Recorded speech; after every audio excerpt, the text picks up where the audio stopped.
The boy stirs to wakefulness in an unfamiliar room. Beside him sits a silent clockwork man and a woman with a gentle smile. The boy had traveled countless unforgiving lands in an attempt to halt the cruel war staged by his own kingdom. Yet he now finds himself in the comfortable bed of a civilian. "What happened?" he asks. The man apologizes for acting on his own discretion. He explains how the woman came to their aid when the boy fell victim to a mighty seizure.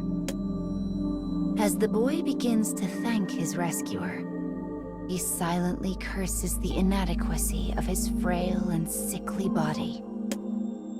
But irony rules the day, and he launches into a coughing fit before he can finish speaking. The woman gently lowers the hacking boy back onto the bed. Sleep comes to claim him once more. Perhaps this is because illness has worn him to the bone, or perhaps it is due to the radiant warmth of her hands. As he drifts away, he takes a moment to appreciate the brief moment of respite.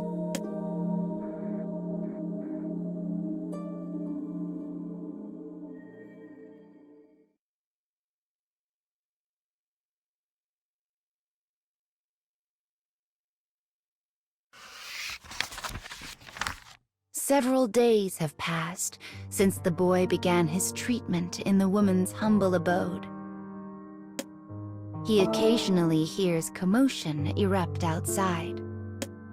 The townsfolk talk of nothing save the war.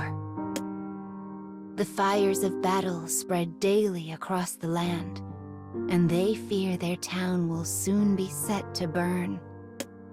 Eventually, their unease grows so great that a guard is dispatched to keep watch over the boy and man. "I have to form my alliance as quickly as possible," thinks the boy.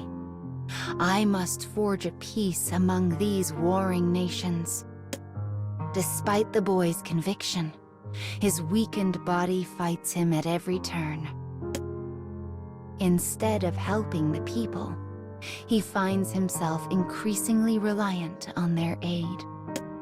The pain of his fever and cough is soon joined by the endless throb of a guilty conscience. The woman tends him briskly and efficiently. Despite the raging war, her words are soft and kind. Despite her abject poverty, her food is warm and hearty. The situation begins to remind the boy of his childhood. As his thoughts spin, they finally alight on a particular memory. One from his earliest days as a child. It is the face of his mother, a woman who departed this world long, long ago.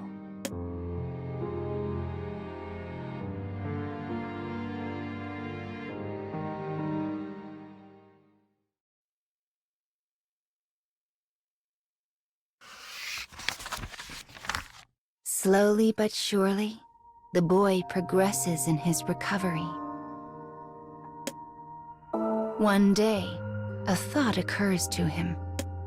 Why is this woman working so hard for me?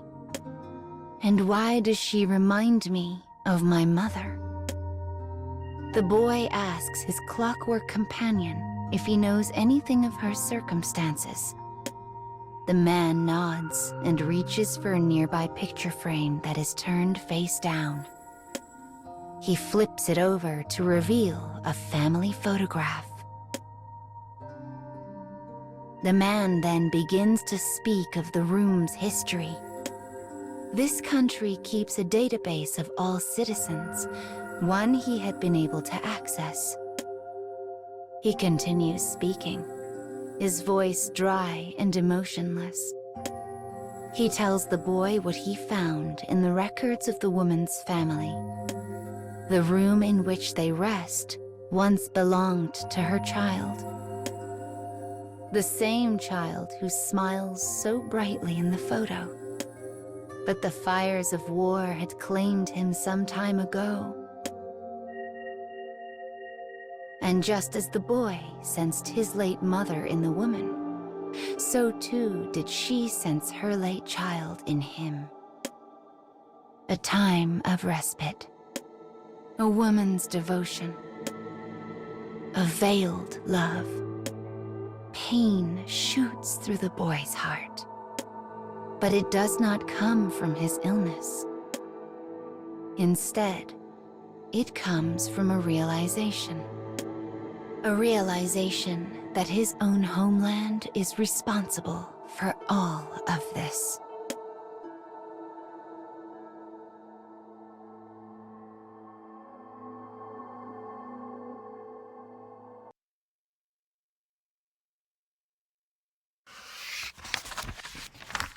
The woman's endless devotion stems from her conflating the boy with her own dead child. A child that was killed by the very war the boy's homeland had started. This truth lay heavily on the boy's heart. Enough, he says to the clockwork man. I can stay here no longer. He dresses himself and uses his staff to rise from the bed. As the man reaches to steady the boy, the distant rumble of cannon fire rings out. It is the sound of lives being lost. The familiar footsteps of tragedy march ever closer. They threaten to engulf the house at any moment. The woman suddenly leaps from her bed and rushes to the pair, begging them not to leave. Let me go, says the boy. I am not your son. I am from the kingdom, and royal blood flows in my veins. Shock breaks out across the woman's face before slowly morphing into hatred. It's your fault, she growls.